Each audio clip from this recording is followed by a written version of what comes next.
ఇప్పుడు ఇడ్లీ పిండితో పునుగులు ఎలా చేయాలో చూద్దాం. ఇంట్లో చాలా కొంచెం ఇడ్లీ పిండి ఉండిపోయింది. ఈ ఇడ్లీ పిండి వేస్ట్ చేయటం ఎందుకని దీంతో కొంచెం పునుగులు చేయబోతున్నాను. దీంట్లోకి ఈ కొంచెం ఇడ్లీ పిండిలో నేను కొంచెం బియ్య పిండి వేస్తున్నాను. ఇలా చిన్న స్పూన్తో ఒక 2 స్పూన్లు బియ్య పిండి వేసుకోవాలి.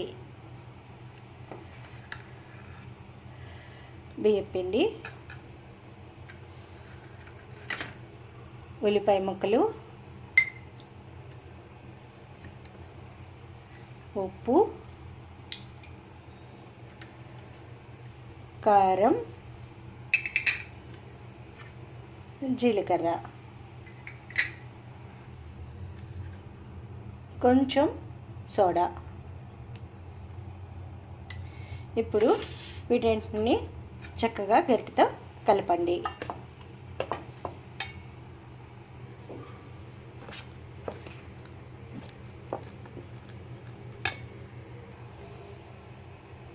ఇడ్లీ పిండిని చక్కగా ఇలా కలుపుకోండి.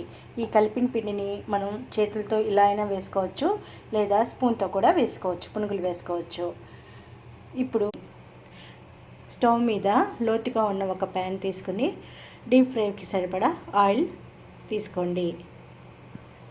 ఆయిల్ కాగిన తర్వాత అందులో ఇలా పునుగులు వేసుకోండి. స్పూన్తో వేసుకుంటే చాలా కంఫర్టబుల్గా వేసుకోవచ్చండి.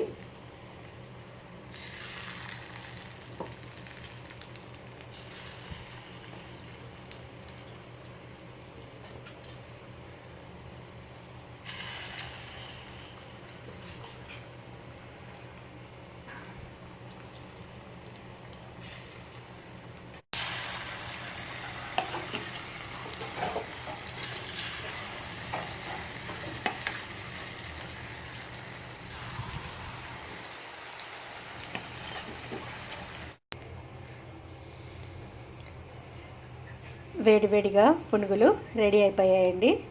కొంచెం పిండితో చక్కగా పునుగులు రెడీ అయిపోయాయి. ఇవి చాలా చాలా క్రంచీగా చాలా బాగుంటాయి. ఒకసారి తప్పకుండా ట్రై చేయండి.